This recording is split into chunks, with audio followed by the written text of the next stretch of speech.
All right, career conquerors, let's get into part 2 of the Shitty Bosses series. And today we're talking about one of the most draining, soul-snatching leadership styles out there.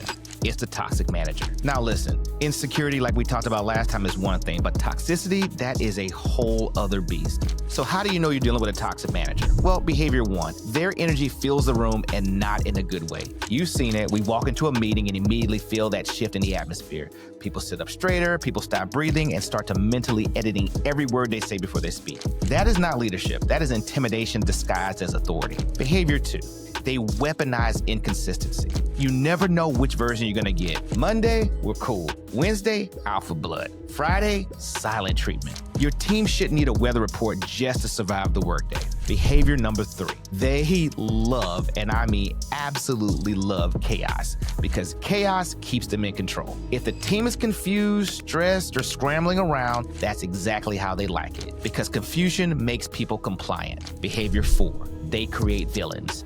And usually the villain is you. They never ask what happened, they immediately jump straight into accusation. It's not about problem solving, it's about finger pointing. You can save the company from a burning building and they will still ask you why you didn't save it faster. Behavior number 5, drama becomes the team's personality. And you know the worst part?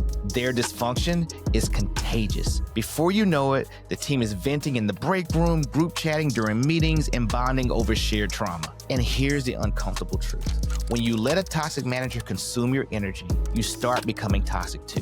Not because you're a bad person, but because you're surrounded by it. Now let's talk about empowerment, because you are not powerless here.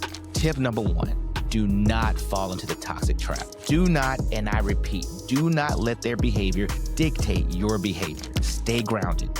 Stay professional. Don't join in the break room gossip Olympics. If you absorb enough of someone else's poison, eventually you'll start drinking it too.